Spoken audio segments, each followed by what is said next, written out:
मुझे फीडबैक मिला है कि आद्विक एक मोटिवेशनल स्पीच देते हो, आप मोटिवेशनल शायरी बोलते हो। मेरे ऑडियंस को आप मोटिवेशनल शायरी सुनाएं। मुझे बचपन से ही शायरी करने का काफी अच्छा रुचि और इंटरेस्ट था। हाँ। और मैं ये कहना चाहूंगा कि डॉक्टर भीमराव अंबेडकर जी ने कहा था, शिक्षा वह शेरनी का दूध है जो जितना पिएगा उतना दहाड़ेगा। डॉक्टर एपीजे अब्दुल कलाम जी ने कहा था, if you want to become like a sun, if you want to shine like a sun, first learn to burn like a sun. अगर मतलब कि आपको अगर जीवन में सूरज बनना है तो पहले सूरज जितना जलना होगा। और स्वामी विवेकानंद जी ने कहा था, उठो जागो और तब तक मत रुको जब तक सफलता की प्राप्ति ना हो जाए। Stand up, wake up and don't stop till your goal is reached. अच्छा, हेलो दोस्तों, आज के हमारे पॉडकास्ट में एक ऐसे युवा मेहमान हैं जो छोटी सी उम्र में बड़े सपने देखते हैं। हमारे साथ है आद्विक चंद्र प्रताप, जिनका सपना है भविष्य में आईएएस ऑफिसर बनकर देश की सेवा करना। आद्विक, आपका मोस्ट वेलकम हमारे पॉडकास्ट में। थैंक यू, आज मुझे बहुत अच्छा लग रहा है इस पॉडकास्ट में आके। Thank you so much. Advik Chandra Pratap आपका नाम है, ये नाम आपको मम्मी ने दिया फिर पापा ने दिया? इस नाम का मतलब क्या होता है? फर्स्ट ऑफ ऑल ये नाम मेरी बड़ी मम्मी ने दिया था। और इस नाम का मतलब होता है एक ऐसा प्रतापी राजा जो चांद के जैसा शीतल हो। अच्छा। और उसके जैसा कोई ना हो। आद्विक, सबसे पहले आप अपने बारे में बताएं, आपकी एजुकेशन क्वालिफिकेशन, अभी आप कहाँ पे पढ़ाई कर रहे हैं, कौन से क्लास में हैं, अपने बारे में थोड़ा बताएं। Thank you for giving me this golden opportunity to speak in this podcast. Thank you. सबसे पहले नमस्कार सभी को।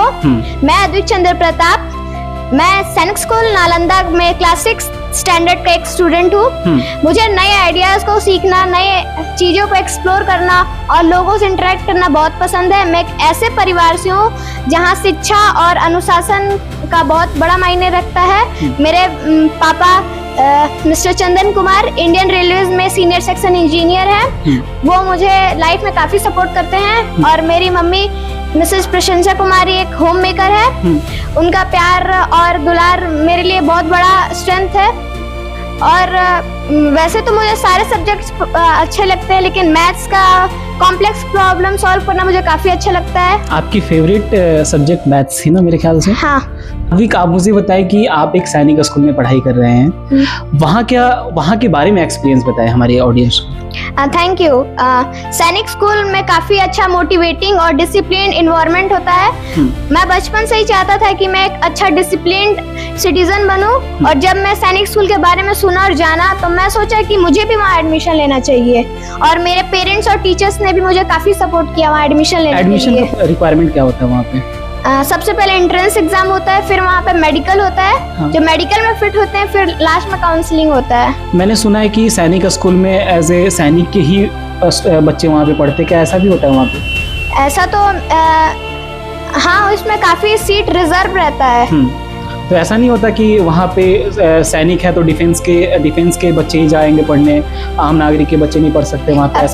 पहले ऐसा था, लेकिन अब सिविलियन भी जा सकते हैं। सिविलियन अब सभी को एंट्रेंस एग्जाम पास करना है। अब मतलब एंट्रेंस एग्जाम दो, उसके बाद हाँ। आपकी फाइनली वहाँ पे सिलेक्शन हो जाएगी सैनिक स्कूल में। अच्छे मार्क्स होंगे, मेडिकल फिट होगा तो फाइनल। सैनिक स्कूल से पढ़ाई करने के बाद आपकी विजन क्या है? सैनिक स्कूल में ना सिर्फ एकेडमिक्स पर ध्यान दिया जाता है, वहाँ पे काफी अच्छे टीचर्स, सपोर्टिव टीचर्स है। वहाँ के सारे बच्चे भी सपोर्टिव है, मोटिवेशन है सब में। और वहाँ के टीचर्स काफी मजाकिया होते हैं। और मतलब कि वहाँ का टीचर्स को समझाने का ऐसा ढंग होता है कि सारे बच्चे को समझ में आ जाता है। हर एक बच्चे पर स्पेशल ध्यान दिया जाता है। कितनी क्लास तक है आपकी सैनिक स्कूल? 12th तक। 12th के बाद आपकी विजन क्या है? 12th के बाद क्या करना है आपको? मैं यूपीएससी की तैयारी करना चाहता हूँ। मेरा सपना है कि मैं आईएएस बनकर अपने देश और समाज की सेवा करूँ। आईएएस ऑफिसर के बारे में बताया थोड़ा। आईएएस ऑफिसर देश के एडमिनिस्ट्रेटिव का एक बहुत इम्पोर्टेंट हिस्सा है। यह सोसाइटी में पॉजिटिव थिंकिंग और लोगों की प्रॉब्लम सॉल्व करता है। आईएएस मेरे लिए सिर्फ एक प्रोफेशन नहीं है, बल्कि मेरे लिए देश की सेवा करने का एक मार्ग है। आईएएस ऑफिसर क्यों चूज किया आपने एज ए कैरियर ग्रुप में? क्या आपको लगता है कि हमारे समाज में वैसे व्यक्ति को जिसकी आईएएस ऑफिसर की नीड हो, आईएएस ऑफिसर, तुम समाज सेवा करना चाहते हो, ऐसा कुछ? फर्स्ट ऑफ ऑल मैं बचपन से ही चाहता था कि मैं अपने समाज, देश, माता पिता और परिवार की सेवा करूं। और जब मैं सैनिक स्कूल के बारे में जाना और जानकारी प्राप्त की तो मैंने देखा कि सैनिक स्कूल आईएएस बनकर मैं लोगों की प्रॉब्लम सॉल्व कर सकता हूं। मैं डेवलपमेंट को मॉनिटर कर सकता हूँ। तो मैं भी चाहता था कि मेरे रूरल एरियाज में अच्छा फैसिलिटीज हो। ये सारी चीज़ को ध्यान रखते हुए आपने एज ए कैरियर के रूप में आईएएस ऑफिसर में, आईएएस ऑफिसर की प्रिपरेशन के लिए क्या करना चाहिए आपको? अभी से ही ध्यान दे रहे हो या फिर मम्मी पापा उसमें किस तरह से सपोर्ट करें? आपके जो ड्रीम्स में मम्मी पापा का किस तरह से योगदान है, किस तरह से हेल्प है, बताएं मुझे। First of all I would like to say thank you to my parents.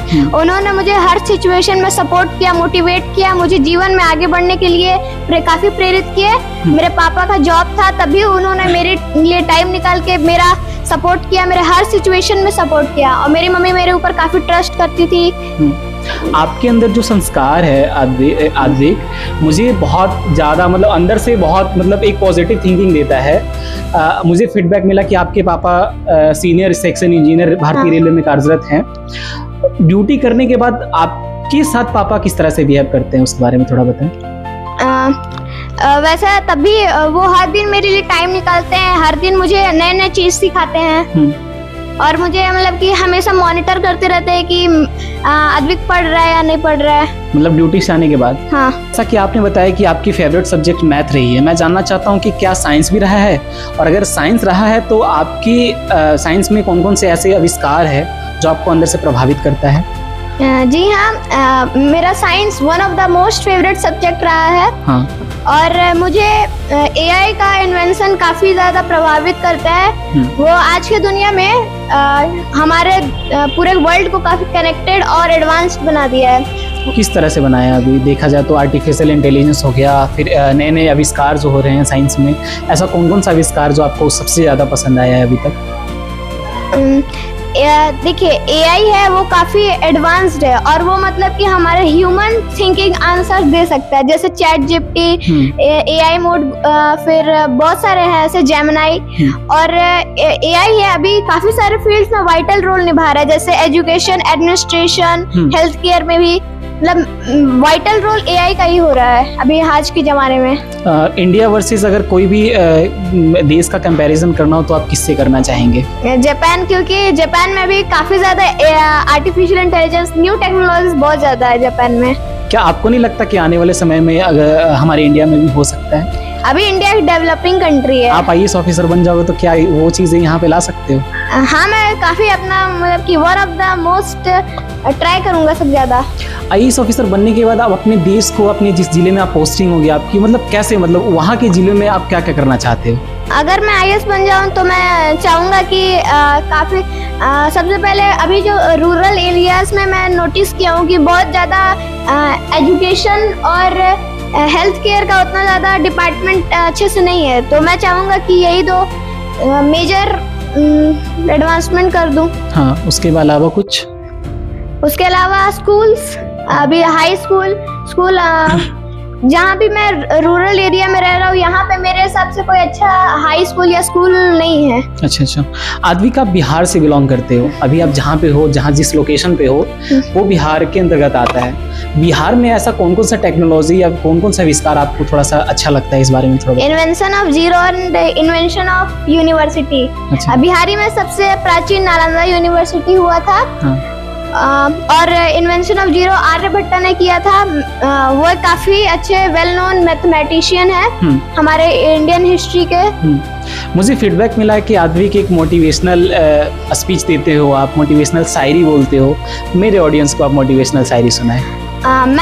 मुझे बचपन से ही शायरी करने का काफी अच्छा रुचि और इंटरेस्ट था। हाँ। और मैं ये कहना चाहूंगा कि डॉक्टर भीमराव अम्बेडकर जी ने कहा था, शिक्षा वह शेरनी का दूध है जो जितना पिएगा उतना दहाड़ेगा।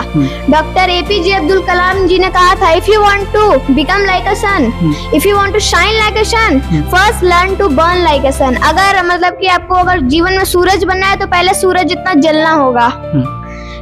और स्वामी विवेकानंद जी ने कहा था, उठो जागो और तब तक मत रुको जब तक सफलता की प्राप्ति ना हो जाए।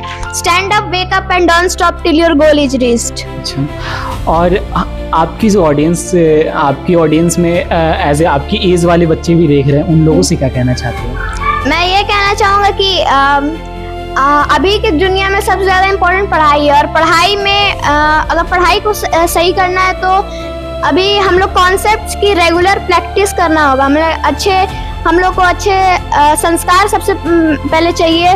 और अभी के ज़माने में ज़्यादा फ़ोन का बहुत ज़्यादा क्रेज़ हो गया है, तो हम लोग को फ़ोन का मिसयूज़ नहीं करना चाहिए। अच्छा, आपकी एज के सारे लड़के अभी खेलने और कूदने में व्यस्त हैं, लेकिन आप यहीं पे आईएएस का सपना देख रहे हो। इसके पीछे का मकसद क्या है आपका? ये आईएएस का सपना आपने सोचा या फिर आपके मम्मी पापा का सपना है? मैं जब रिसर्च किया पहले मैं आईएएस के बारे में नहीं जानता था, लेकिन मेरे पेरेंट्स के कहने पे फिर मैं आईएएस के बारे में सोचा। और जैसा कि मैंने आपको बताया कि मैं यही डेवलपमेंट चाहता था और डिसिप्लिन्ड एक अच्छा सिटीजन बनना था। मैं चाहता था कि अपने देश की सेवा करूं। अच्छा। तो मैं आईएएस की जानकारी प्राप्त करके मैं सोचा कि हाँ, आईएएस बहुत अच्छा वे है देश की सेवा करने का। और तभी से मेरा सपना ये बन गया कि मैं आईएएस की उपाधि प्राप्त करूं। आपकी एज के लड़के बहुत सारे अभी खेल रहे होंगे, उन लोगों के लिए क्या सलाह देना चाहेंगे आप? उन लोगों के लिए क्या थिंकिंग है आपके माइंड में? मतलब कि अभी जैसा मैंने आपको बताया कि पढ़ाई का भी काफ़ी इम्पोर्टेंट हो रहा है। बहुत ज़्यादा बढ़ता कंपटीशन हो गया। कंपटीशन अभी के मामले में बहुत ज़्यादा हो चुका है, तो पढ़ाई रेगुलर हम लोग को पढ़ाई करना चाहिए। मतलब आद्विक, हमने आपसे सीखा कि सपने देखने के लिए उम्र मायने नहीं रखता है। आप इस चीज़ को कैसे प्रूव करते हो? मतलब कि अभी ऐसे काफ़ी सारे ऐसे रिकॉर्ड्स हैं जो मतलब कि कम उम्र वाले बच्चे भी उसको कर चुके हैं। जैसे कि अभी अगर क्रिकेट मैच पे देखें तो वैभव सूर्यवंशी ने क्रिस गेल का मोस्ट सिक्सेस का रिकॉर्ड अभी वो बस 15 साल की उम्र में तोड़ दिया। वैभव सूर्यवंशी के बारे में क्या बताना चाहेंगे? उनके बारे में कुछ नॉलेज है आपको? हाँ, वो एक वेल नोन क्रिकेटर है। मैं भी वैभव सूर्यवंशी जैसा, मतलब मैं भी चाहता हूँ कि मैं भी अपने बिहार का नाम रोशन करूँ, बिहार के रिच कल्चर को उस पर गर्व, बिहार पर गर्व हो। आद्विक, बिहार के बारे में आप क्या बताना चाहते हैं? बिहार एक वेल नोन स्टेट है और वो अपने रिच हिस्ट्री और कल्चर के लिए जाना जाता है। बिहारी हमें काफ़ी इम्पोर्टेंट चीज़ दिया है, जैसे नालंदा यूनिवर्सिटी, आर्यभट्टा, डॉक्टर राजेंद्र प्रसाद, यही सब बिहार से ही जन्म लिए हैं और देश में काफ़ी इम्पोर्टेंट वाइटल रोल किए हैं। और बिहार एक नॉलेज और टैलेंट की भूमि है। यहाँ पे सबसे ज़्यादा सेकंड सबसे ज़्यादा इंडिया में सबसे ज़्यादा आईएएस बिहारी से होते हैं। और गौतम बुद्ध जी का ज्ञान का प्राप्ति यहीं से हुआ था, बोध गया में पीपल ट्री के नीचे। आप भी उसी जिले के निवासी हो, आपको कैसा लगता है? मुझे काफ़ी गर्व लगता है कि हाँ, गया में ही गया से कुछ दूर बोध गया में गौतम बुद्ध जी का इनलाइटमेंट हुआ था। अच्छा, और उससे लगता है कि 50 किलोमीटर 60 किलोमीटर पे आपका घर है, तो ज़्यादा डिस्टेंस पे दूरी पे नहीं हम लोग। और आपको इस बारे में थोड़ा, आपको गया जिले के बारे में बताना तो क्या बताना चाहेंगे? फर्स्ट ऑफ ऑल गया अपने बोधि टेम्पल, जहाँ वही पीपल वृक्ष के पास में बोधि टेम्पल, उसके वहाँ पे विश्व भर से बहुत सारे टूरिस्ट आते हैं। तो ये मुझे काफी गर्व लगता है। और गया में विष्णु पक्ष मंदिर है जहाँ पे पिंड दान के लिए लोग आते हैं। आद्विक, आज के पेरेंट्स अपने बच्चों को हर एक दूसरे से कंपैरिजन करने लग जाते हैं। इस बारे में आप उन पेरेंट्स को क्या कहना चाहोगे? हमें मतलब कि दूसरे बच्चे से हर फील्ड में कंपैरिजन नहीं करना चाहिए, बल्कि उनसे सीखना चाहिए, सीख लेना चाहिए। अपनी गलतियों मिस्टेक से सीखना चाहिए और जो अच्छा कर रहे हैं हम लोग से उसे कंपेयर नहीं बल्कि सीखना चाहिए। और मैं कहना चाहूँगा कि हर फील्ड में कंपैरिजन ठीक नहीं है, क्योंकि बच्चों को अपने हॉबी पे भी काम करना काफ़ी इम्पोर्टेंट है। आपकी हॉबीज क्या है? मेरी हॉबी क्रिकेट खेलना और ड्राइंग पेंटिंग है। आपने भी ड्राइंग में किन किन का पेंटिंग बनाया? कौन से महापुरुष का पेंटिंग, मतलब क्या क्या पेंटिंग आपने किया है इस चीज में? मैं गौतम बुद्ध जी का बना चुका हूँ, सुभाष चंद्र बोस जी का बना चुका हूँ। अच्छा, सुभाष चंद्र बोस के बारे में बताएं आप थोड़ा। सुभाष चंद्र बोस हमारे देश के बहुत ही इम्पोर्टेंट लीडर रह चुके हैं। और वो इंडियन इंडिपेंडेंस में उन्होंने आज़ाद हिंद फौज तैयार किया था सिंगापुर में। और उन्होंने काफ़ी अच्छे नारे दिए हैं, जैसे give me blood I will give you freedom और दिल्ली चलो जैसे काफ़ी अच्छे नारे दिए हैं। आद्विक, मुझे फीडबैक मिला कि आपको हर जगह अवार्ड दिया जाता है। किसी भी मंच पर आप जाते हैं तो मंच पे मतलब बोलते ही रहते हैं। तो ये कॉन्फिडेंस आपको कहाँ से आया और आपके इस संस्कार में, आपके यहाँ तक पहुँचाने में, ऐसा कॉन्फिडेंस लाने में मम्मी पापा का किस तरह से सपोर्ट रहा, आप उस बारे में बताएं। पहले मैं मतलब कि धीरे धीरे बोलने का प्रैक्टिस करते करते मैं काफ़ी फिर अच्छे बोलने लगा। फिर मेरे पेरेंट्स ने मुझे काफ़ी कॉन्फिडेंस दिया। और कभी कभी अगर मैं मतलब कि मैं अगर ऐसा हो कि मैं डगमगा जाऊं और मैं चाहूँ कि ना, लेकिन तभी मेरे पेरेंट्स मुझे सपोर्ट करते थे कि नहीं, तुम्हें आगे बढ़ना है अपने जीवन में और अच्छा करके दिखाना है। तो मतलब आप किसी भी मंच पे जाते हो, कहीं पे अवार्ड दिया जाता है, तो अवार्ड कैसे मतलब कैसे जीतते हो आप? या पढ़ाई से, रेगुलर प्रैक्टिस और मैंने ड्राइंग में काफ़ी सारे अवार्ड जीत चुका हूँ। और ड्राइंग मेरा हॉबी था, तो मैं अच्छा खासा टाइम देता था ड्राइंग पे। हाँ, तो आज के बच्चे जैसे अपनी हॉबीज़ पे वर्क नहीं कर पाते। आज के बच्चे कहीं ना कहीं देखा जाए तो भटक जाते हैं कि उनको खेलने कूदने में आदत लग जाती है। क्या आप भी खेलते कूदते हो और खेलने के बावजूद भी आप इतना अच्छा कर रहे हो, तो इस पीछे का रीज़न क्या है? आप अपनी टाइम मैनेजमेंट कैसे करते हो? हाँ, मैं भी यही कहना चाहूँगा कि हाँ, टाइम मैनेजमेंट काफ़ी इम्पोर्टेंट है। मतलब कि हमें खेलना भी काफ़ी इम्पोर्टेंट है, अपने हॉबीज़ पे काम करना भी, पढ़ाई करना भी, और अच्छे से हेल्थ सब पे ध्यान देना चाहिए। लेकिन by time to time management काफ़ी इम्पोर्टेंट है। टाइम मैनेजमेंट से हम अपने टाइम को सेव कर सकते हैं। और इसके बाद अगर हम लोग अच्छे से मिसयूज़ करेंगे टाइम का, तो टाइम तो वापस कभी आता नहीं है, तो फिर हम टाइम को लॉस कर देंगे। आप अपनी टाइम मैनेजमेंट कैसे करते हो? पूरी दिन का डेली रूटीन आप शेयर करें मुझे। मैं सबसे पहले अभी मैं जब सैनिक स्कूल में हूँ, तो वहाँ पे मुझे 5 AM में उठा दिया जाता है और फिर पीटी होता है, मॉर्निंग पीटी। फिर इसके बाद पीटी में क्या करवाया जाता है? रनिंग, पुशअप्स, पुलअप्स और मतलब कि फिजिकल पीटी होता है। हाँ, पे ये होता है। उसके बाद हम लोग अपने हॉस्टल में आके हम लोग को ब्रश करना है और हम लोग को फ्रेश होना है। इसके बाद हम लोग का ब्रेकफास्ट होगा। फिर ब्रेकफास्ट के बाद हम लोग को एकेडमिक्स टाइम चलेगा। एकेडमिक में क्या होता है वैसे वहाँ पर? पीरियड वाइज टीचर्स लोग पीरियड लेते हैं। अच्छा, हाँ। उसके बाद एक बीच में एक ब्रेक होगा, मिल्क ब्रेक। वहाँ पे कुछ स्नैक्स मिलता है। इसके बाद हम लोग को 1:30 PM में हम लोग का एकेडमिक्स ब्लॉक से हम लोग निकल जाते हैं। और फिर हम लोग को इसके बाद लंच के बाद हम लोग के पास 1.5 घंटा फ्री टाइम रहता है। तो फ्री टाइम में मैं अपने एकेडमिक के होमवर्क को और नए स्किल्स को सीखने की ट्राई करता रहता हूँ। और इसके बाद हम लोग का फिर गेम्स टाइम में होता है। फिर हम लोग को हर बच्चे को एक स्पोर्ट खेलना है और उस स्पोर्ट में उस बच्चे को सिखाया जाता है कि कैसे खेलना है। आप इतनी छोटे से एज में आप मम्मी पापा से दूर हैं, मतलब आप सैनिक स्कूल में हैं, मम्मी पापा का याद नहीं आता आपको? वहाँ पे टाइम ही इतना कम रहता है कि मतलब वहाँ पे सब चीज़ जल्दी जल्दी करना रहता होगा, तो टाइम उतना मिलता ही नहीं है। तो घर आने का छुट्टियाँ कैसे मिलती है वहाँ पे? कैसे मतलब घर आते हैं? कितने महीने पे छुट्टी देते हैं वहाँ पे? ये सारी चीज़ें अभी तो मेरा समर वेकेशन चल रहा है, 42 डेज का है। हाँ। इसके बाद हम लोग को दिवाली दशहरा में एक हॉलीडे मिलेगा। उसके बाद मतलब ऐसे बीच में नहीं आ सकते घर? नहीं, बीच में फिर अगर बहुत ज़्यादा इम्पोर्टेंट हो तब। अब वो टीचर से बात करने के बाद ही आपको अलॉट करते हैं घर आने? और टीचर्स नहीं, सीधा एकेडमिक ब्लॉक में नहीं, सीधा ऑफिस में बात करने के बाद आपको घर में आने दिया जाता है। और वो भी बहुत ज़्यादा इम्पोर्टेंट हो तब। अच्छा।